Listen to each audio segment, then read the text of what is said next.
record the tutorial. So this is the first tutorial for ECE297. And in this tutorial, we will be going through C++ templates and the C++ standard template library, STL. And I'll first start from C++ templates. First, what are templates? Outside of programming, you might be using templates to create resume. You download some resume template from the web and you fill in your name, your experience, your education, etc. And that is your resume now. One template can be reused by multiple people, and that's the point of using templates. In programming, we will be discussing these questions. What are C++ templates? How can I write a function template? How can I write a class template? And when should I write a template?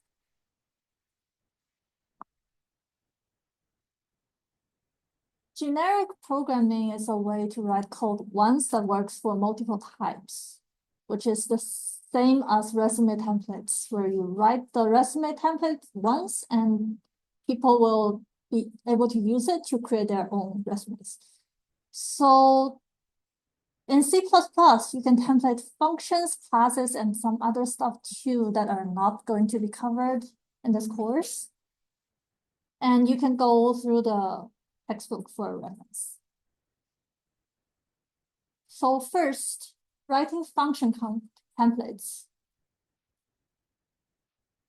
For example, if you have the swap function, you're taking in two variables by reference, and you want to swap the values inside them. Here are two examples. One is for integer, one is for double. Both are named swap. Both do the same thing. The only difference is first one is integer, the other one is double. Will this compile? Why or why not? Can anyone tell me? Yeah. Yes.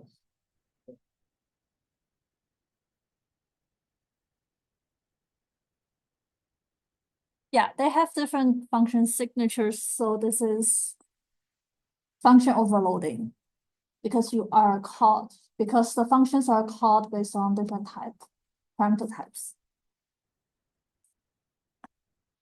If you want to implement swap for all types, option 1 is obviously to write a function for each type that you want. In this case, the code will only support the types that you want. So the other programmers will not be calling this for the types you don't want, because if they do so, your compiler will give you a mistake, an error. But the negatives is that you will need to write new swap functions for each new type you want to add. And because you are going to be doing a lot of copy and pasting, it is very error prone. And if you want to change one implementation, you will need to make the same change to all of the copy pasted code. So now it came to the second option, which is to write a template where the type can change. In this case, it will support all types that will compile, and it avoids copy and pasting. So you only need to write the code once. But it could result in longer compile times because the function use will be mainly done during the compile time. And I'll show you how. Here is how you would write a function template.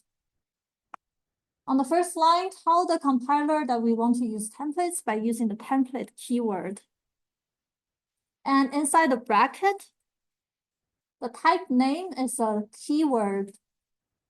And the type afterwards is the name that you are giving to the type that you are templating.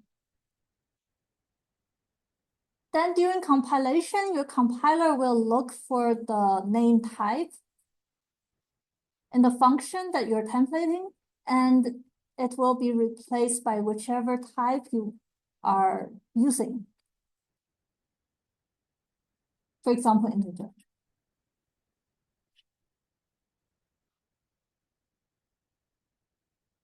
And this code will compile if the operator equal is defined. So the assignment operator, because that's the only operator used in this function.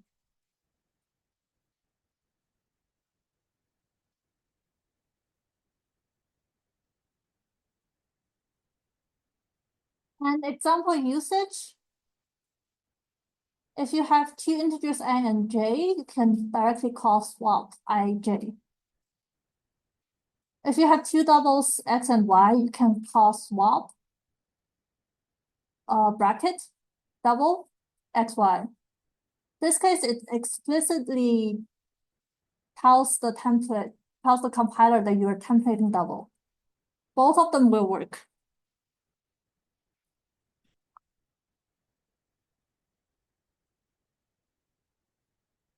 And let's look at these 5 cases. Can anyone tell me which one of the cases compiles and which ones don't?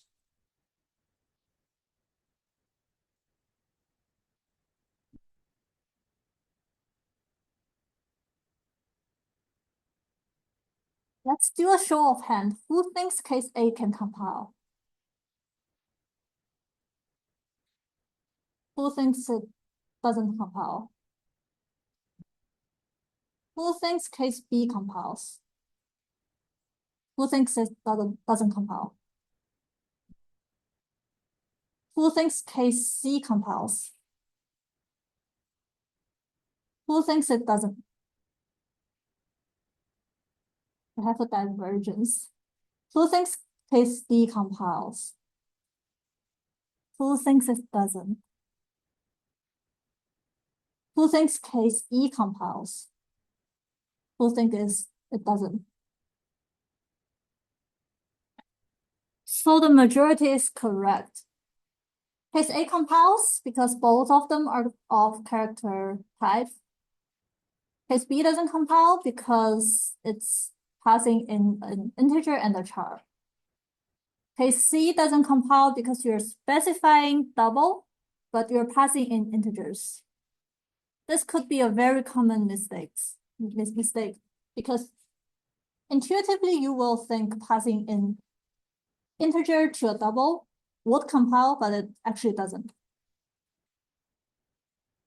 Case D compiles because both of them are integers and we're templating integer.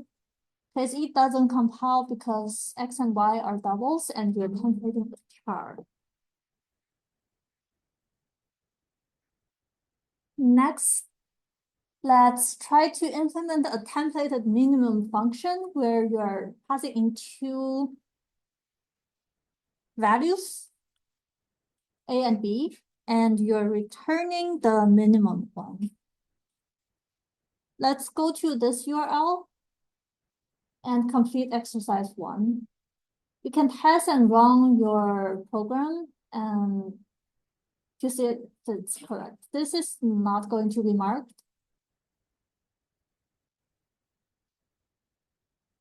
And we'll be back in 4 minutes. We just need to write the minimum function.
Anyone needs more time?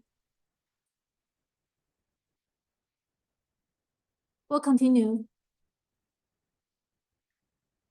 So this is the function you are supposed to write. Minimum, if A is less than B, return A, otherwise return B. Can anyone tell me when will this not compile? Yeah. When they equal to each other? When they equal to each other, you will return B. Yeah, you're returning B. Yeah.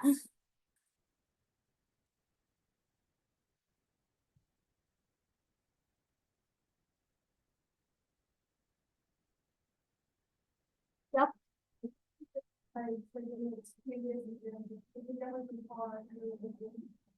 Yeah. It will only compile if A and B are of the same type. Anything else? Yep.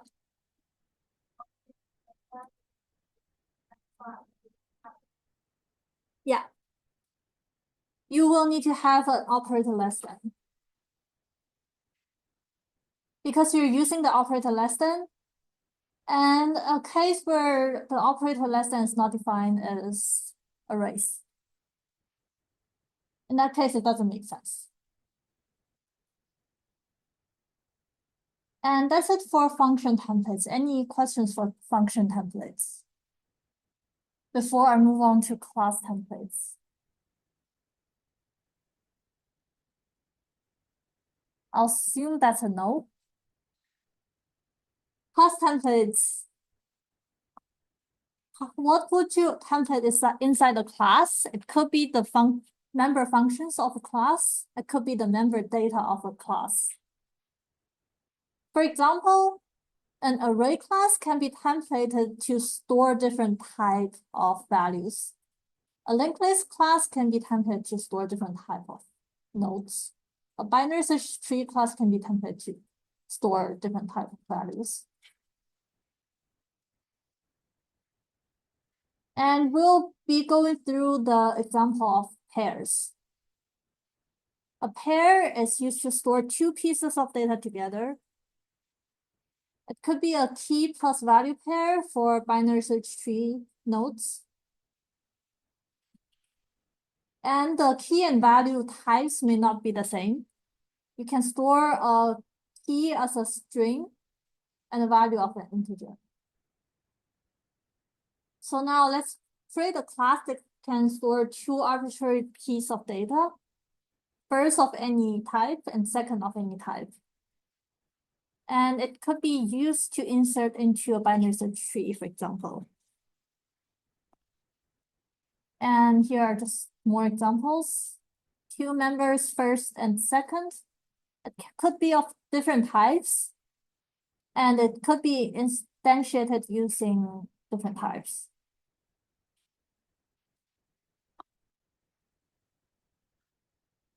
So an example pair class, same thing as the functions.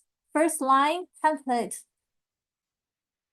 tells the compiler that we are using template. And in this case, we are defining two types using the type name keyword. So you have the first T and second T. Then define the class. And then the compiler will search for the first T and second T and replace them with the different corresponding types.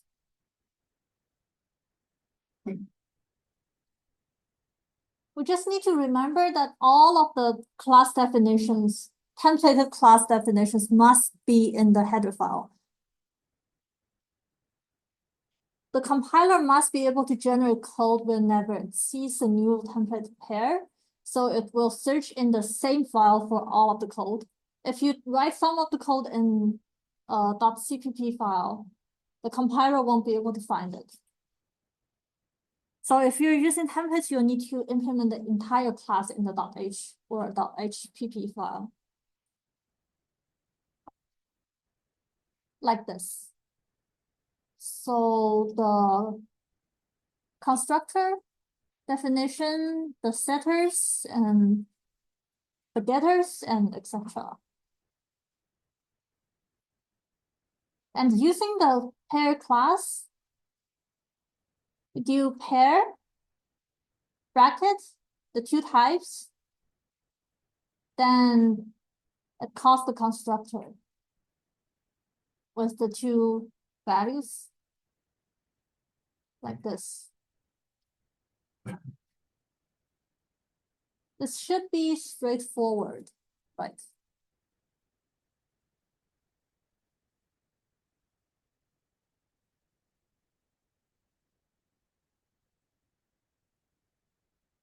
Now I will go into the demo. First demo. Okay.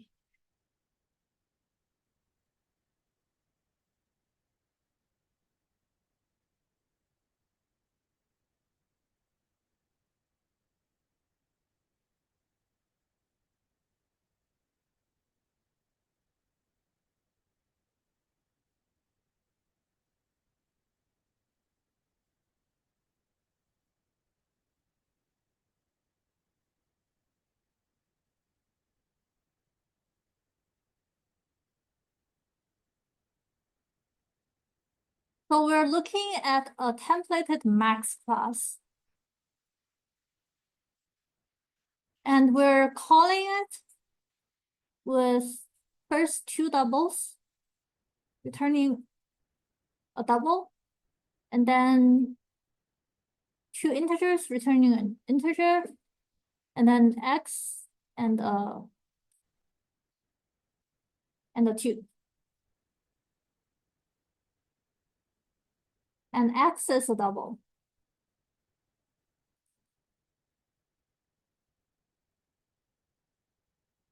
So now let's compile.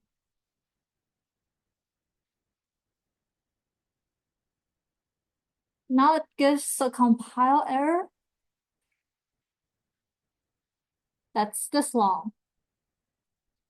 The point is not to be freaked out by a very long compile error message.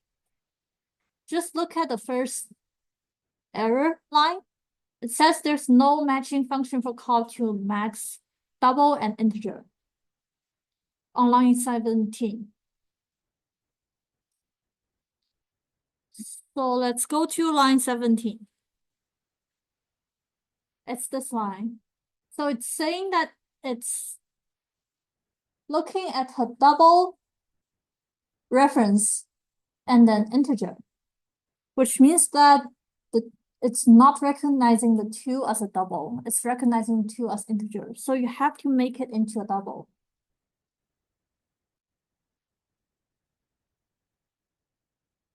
And then everything after that are just suggestions given from the compiler saying how you would fix it. And let's make again. And run. You can see the correct output from the terminal. Yeah, this is just an example of how to fix a compile error that makes no sense intuitively, but in this case, you're just making the 2 from an integer to a double by explicitly saying 0.0. Okay.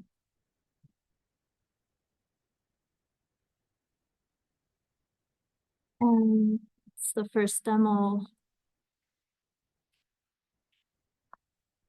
So tips for writing templates. The first tip is to don't write templates, because the errors writing templates could be very complex and overwhelming for beginners, so don't write them, but you are supposed to use them.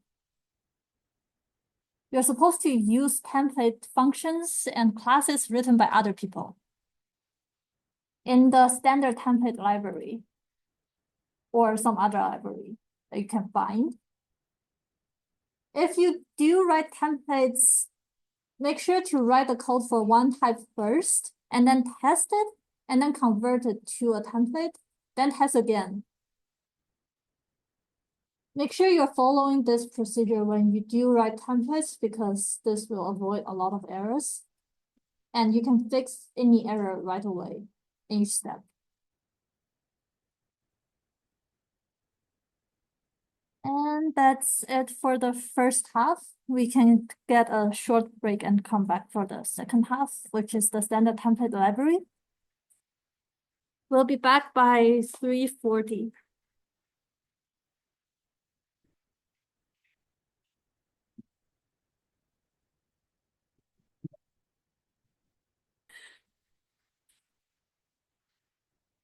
Okay, the standard template library is something that if you write C++, you should know and be able to use it. Today we will be covering why should I use the STL, and we will be using the vector as an example. What is a vector? How can I use the vector, and how does the vector work? How is it implemented? First, why should we use the STL? It can be difficult to write templates, but if you use the templates that has been written and refined and optimized by professionals over the years, it's much easier and more productive. If you read through the STL documentation, you'll see that it has all of the functions like swap, sort, pair, min, and so much more in it that you just have to call it to use it. The containers library from the STL contains several data structures. For example, list that you might know from 244. It's a doubly linked list of some type that's templated. And as you know, of a doubly linked list, you can traverse forward or backwards. The vector that we are going to cover is a dynamic array of elements of some type. And you can use it by this convention, by the template convention, because all of them are templated. Vector. When do we use a vector? If we want to read integers from the user to an array until the end of file, then do some work on the array. How you would do it? If you are only doing it with an array, you won't be able to know how big of an array to allocate because you only know the number of elements until end of file. So we won't know until you've read in all the inputs. It could be, you could use a linked list to do it, but the lists are very inefficient because if you want to access an element, you have to go through either the head or the tail and traverse. So the time complexity to access any element requires O(n) time. But for arrays, you only need O(1) time to access an array by index. So in this case, you will need an array that can grow dynamically while you're entering the inputs, and to access an element by index O(1) in O(1) time. And that is vector. The templated vector class in the STL has the operator square bracket defined. This can be used similarly as an array. You can use it to read a value or to write a value. The pushback function is used to push any element to the end of the vector array. And if you want to query the number of elements in the dynamic array, you can call the size function to know the number of entries.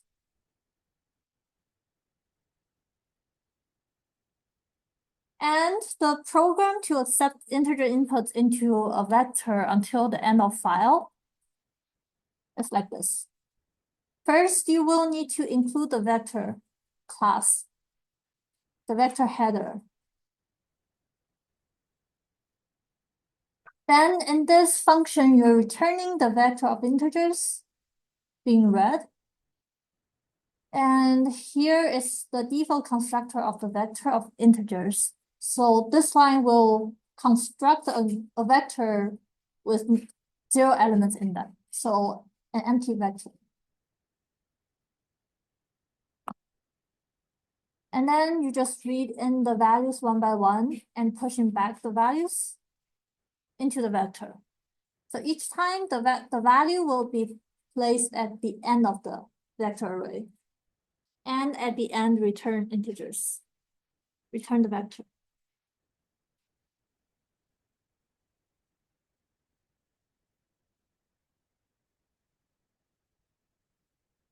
Everything's clear.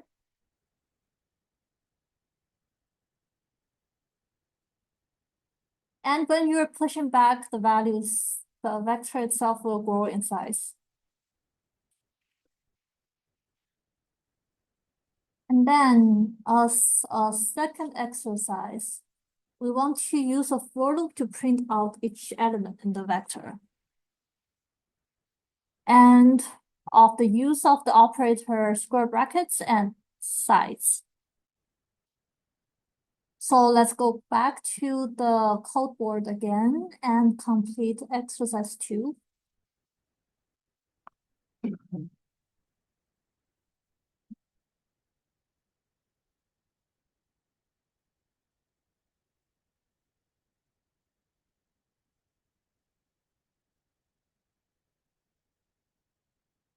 Remember that you can use the size function and the operator square brackets.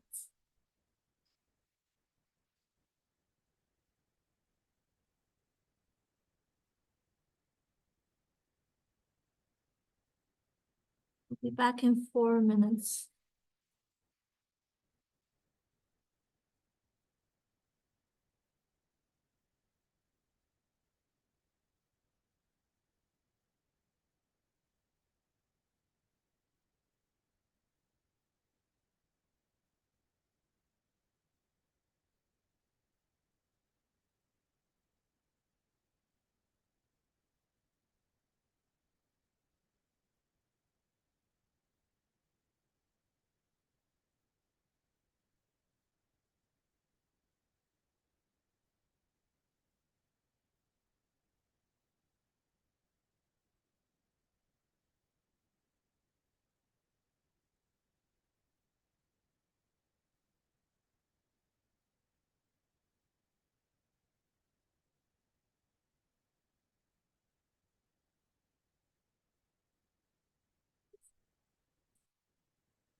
I've seen people like actually type out SE.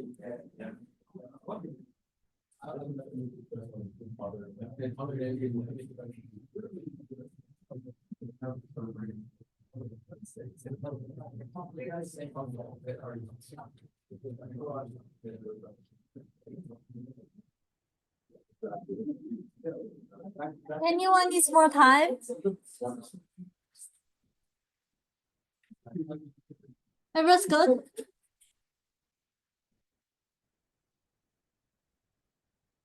Let's continue.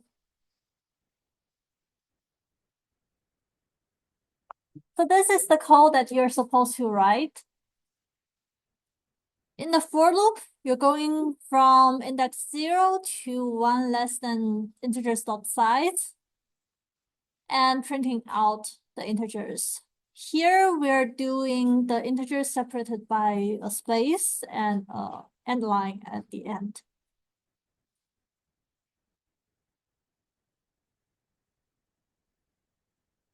This is good. Okay. How are vectors implemented behind the scenes? First, assume that we have the empty vector integers here. We assume that it starts with capacity of 3. So behind the scenes, we have the integer object. Inside it, it has an array of size 3. And then the actual size of the vector is 0 initially. Then when we are reading in a number 1, at the first pushback, we're reading the size and we're putting the number 1 into the first element of the array, and we increment size by 1. When we read the second number, we put the number inside the array and increment size by 1. And same for the third one. And then when we are reading in the fourth one, because we are exceeding the capacity of the array, we'll be creating a new array with double the capacity of the previous one. So we're creating a new array of 6, size 6. We are copying over all of the elements in the previous array into the new array. We erase the previous array and point the pointer to the new array to avoid memory leaks. And increase the capacity to 6. That's a new capacity. And then we can read in the fourth number and the fifth number until the end. So that is how vector is implemented. So who has a guess of the average time complexity when we want to add a value? So the average time complexity of the pushback function. Yep. Mm-hmm. And why?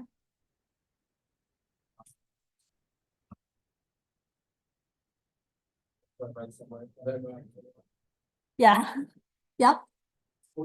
Size the element of ours, you could really go to the next element. Yeah, but you're doing deep copies, right? And we want to increase the capacity. You're creating a new array and doing deep copies of everything before it.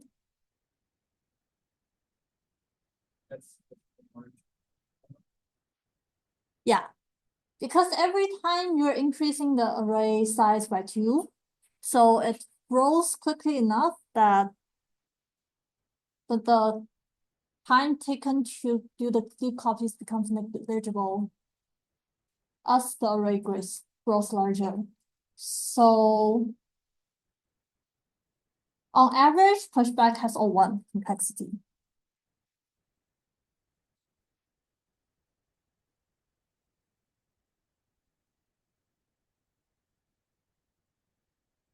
Okay. And if you want to make it even faster, you can use different constructors to give the vector a different initial size of an initial capacity of size of a size that you want to give it, so that it doesn't do the deep copies, it just allocates enough size at once. So here are the 3 constructors defined for the vector class. The first one is the same thing. It's the default constructor creating an empty vector. And the second one creates a vector of size 10 with undefined values. Third one creates a vector of size 10 with all values set to -1. You may use all 3 types of constructors in your code. And let's look at this example. So we have A and B. Both are arrays of size 10. We have V1, V2, both arrays of vectors of size 10. We can access elements in the same way because of the square bracket operator. And here, if you want to create copies, what happens when you run A equal to B?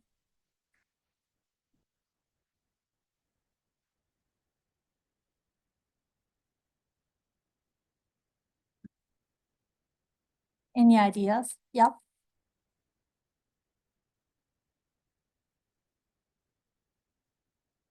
It's a shallow copy. So if you run A equal B, the pointer A will point to the pointer where B is pointing to. And what is originally in A will be lost. So there is some memory leak. What happens if you do V1 equal to V2?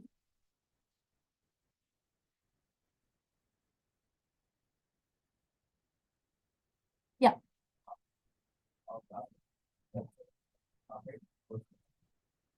Yeah. The vector will handle the deep copy. So it will copy all elements in V2 into V1. And then after that, even if you change V2, it won't affect anything in V1 because they're different pointers. And at the end, we need to destroy the arrays A and B because we created them using new. Do we need to delete V1, V2? No. Why?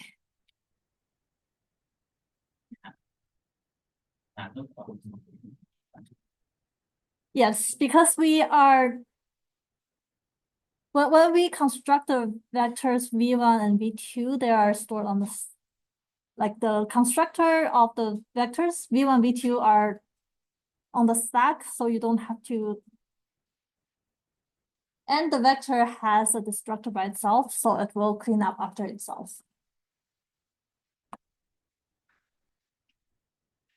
So the tip is avoid pointers and let the STL manage memory for you to save your time.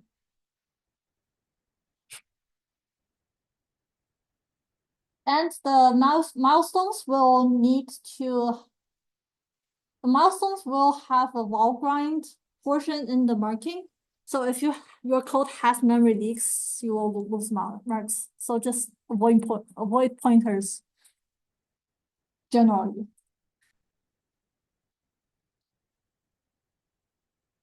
And one negative part of the vectors is that the operator square bracket does not create values and it does not check bounds. So if you access out of bounds indices, sometimes if you write into it, it will crash. If you read it from it, it won't crash and it won't give you any compile errors. It will just throw you garbage data. So you'll have to make sure that you're not accessing out of bounds indices. And to debug for that, the debug check configuration could be an option for you. But it will make your program run more slowly, and I will show you later on in the demos.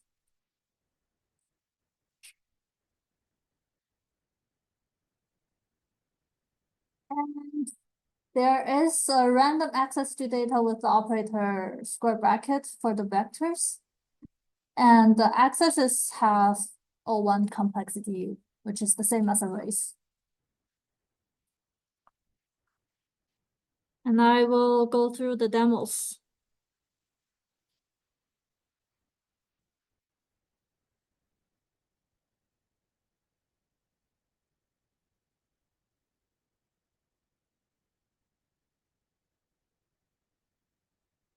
Do it through VS Code, because this is probably what you will be using for your labs.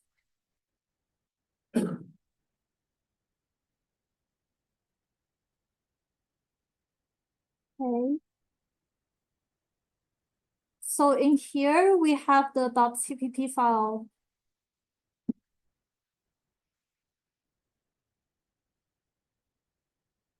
What it does is that it creates a vector of size 100 and assigns all of the elements in the vector to be 20. And then it goes through a for loop and increment all values in the vector by the index.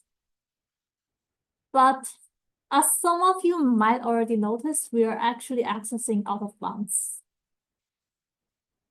But we're not going to fix it until the compiler says so, or the program says so. So what you will do in the VS Code to compile it is that go to the makefile extension, which should be already on your UG machines, and the configuration.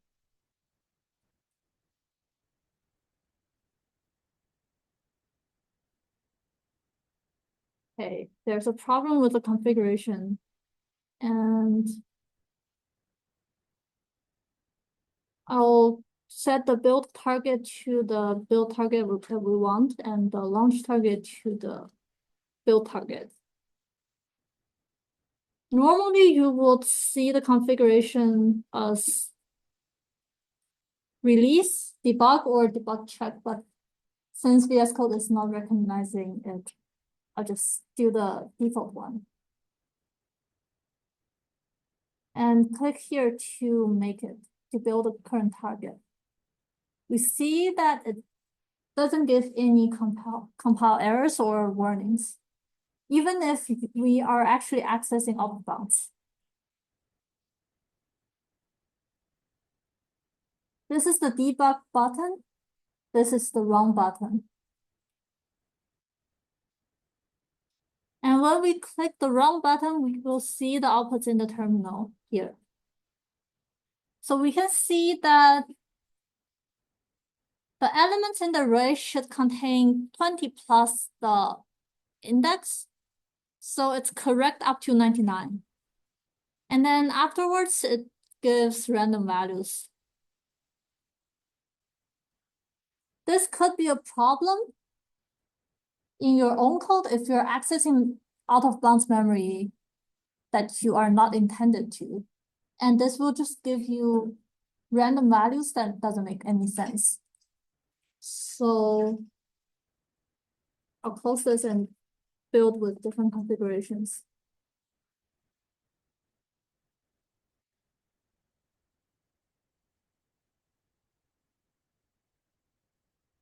I'll change the configuration to release.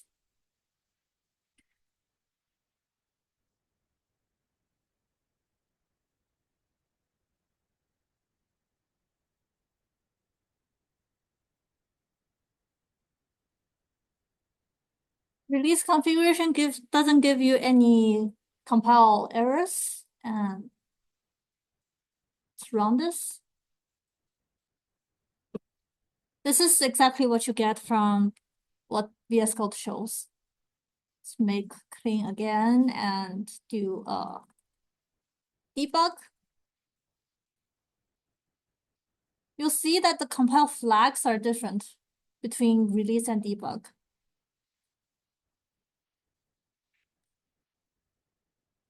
The same thing as release. And let's make clean and do debug check. You'll see that the compile flags have many different things added, like f sanitize equal to address. And these flags are all used for memory checks. Still, it doesn't give any compile warnings or errors. But let's run it. The program stops right after 99. And it tells you that it happened inside a vector, that we have an attempt to access out of bounds index 100, but the container only holds 100 elements. So notice that this only will tell you that you are accessing some vector with size 100 out of bounds. But it won't tell you where that vector is. You'll have to find it out in your code. But this will at least give you a hint of what to look for. So then let's go into the actual code and fix the out of bounds.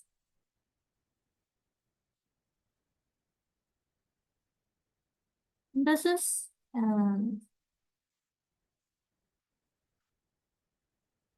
make debug check again, and then run it.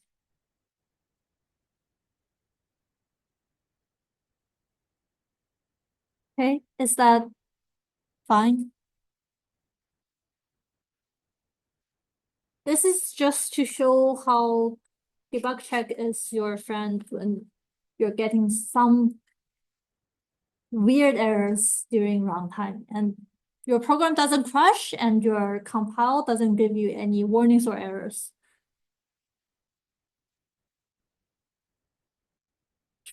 Okay, the next demo is about speed. Let's have a show of hands. So if you compile with release or debug, how many of you would think the release is faster than debug? How many of you will think debug is faster? How many will think they're the same? How many of you don't know? Okay, yeah, we'll see. Vector versus arrays. How many of you would think vector is faster than arrays? How many of you would think arrays are faster than vectors? How many of you would think they're the same? How many of you don't know?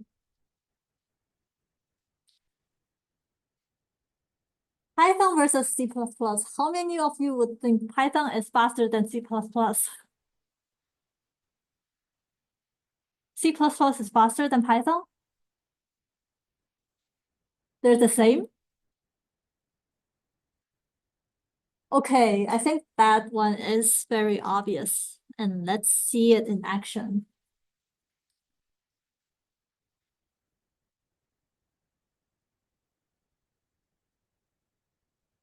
This is a really speed.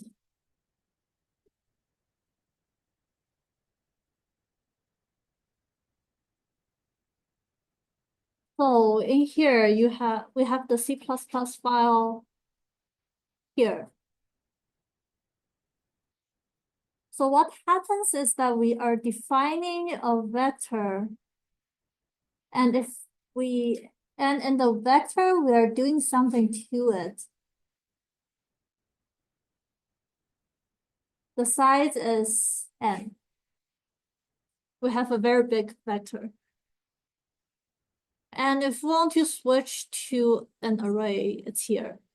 So we just need to comment out this line and uncomment this line. Then in the same file, we have the same implementation in Python, and we'll compare the speed. So the first question was release versus debug. Let's first make configuration equal release.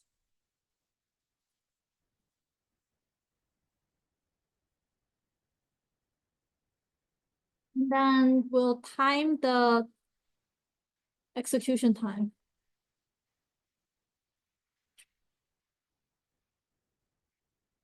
I think the machine load is bad in this case. But let's see.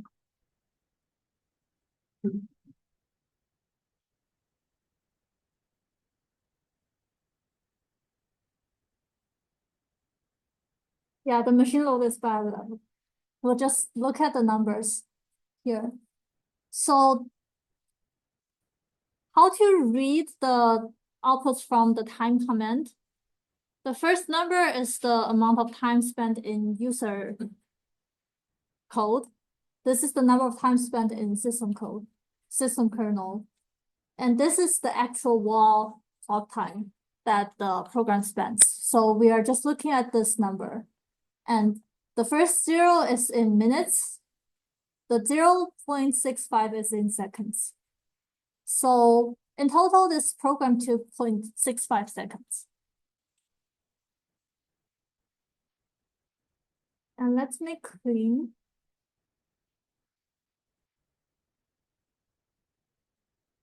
And do a debug configuration.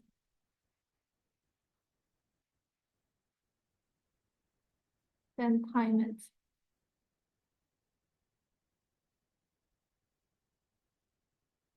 1.06 seconds. So the debug is about twice as slow as the release configuration.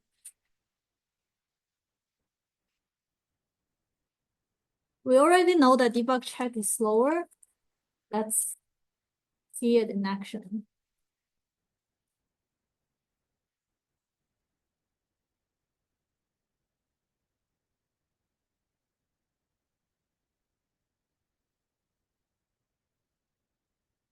.04 seconds. Debug check is about 14 times slower than the release. So whenever you want to do a speed comparison, make sure you're doing it in the release configuration. Let's make clean and go back to release. Config.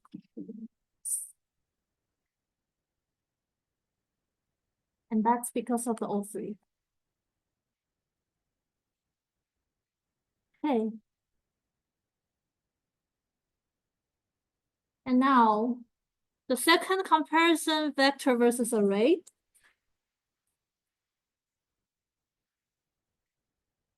Let's time the vector one again.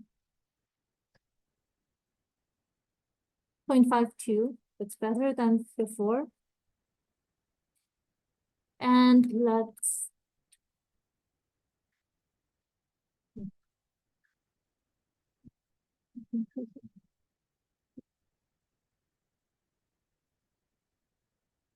comment out the vector one and do the array one. Save.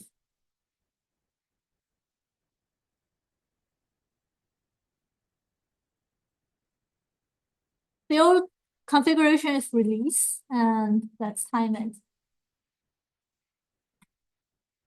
0.46.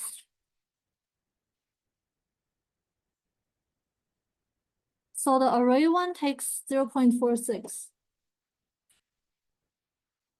And the vector one,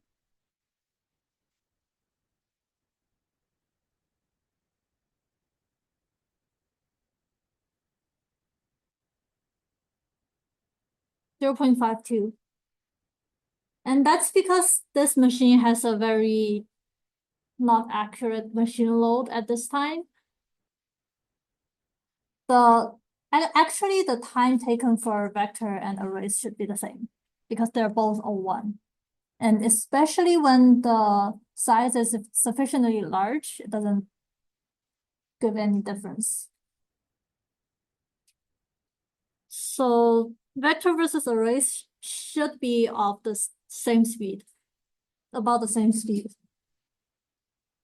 And the last one, I think that one is obvious, but I'll still show you anyways. Time the Python file.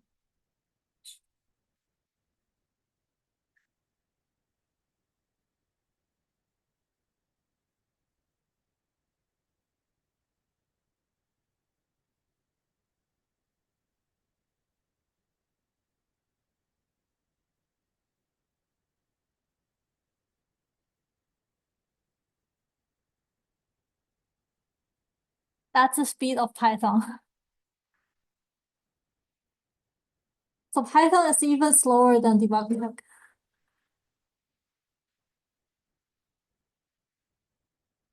So Python has a shorter file, shorter code, but it's even slower than debug check. So there is a trade-off of speed versus convenience.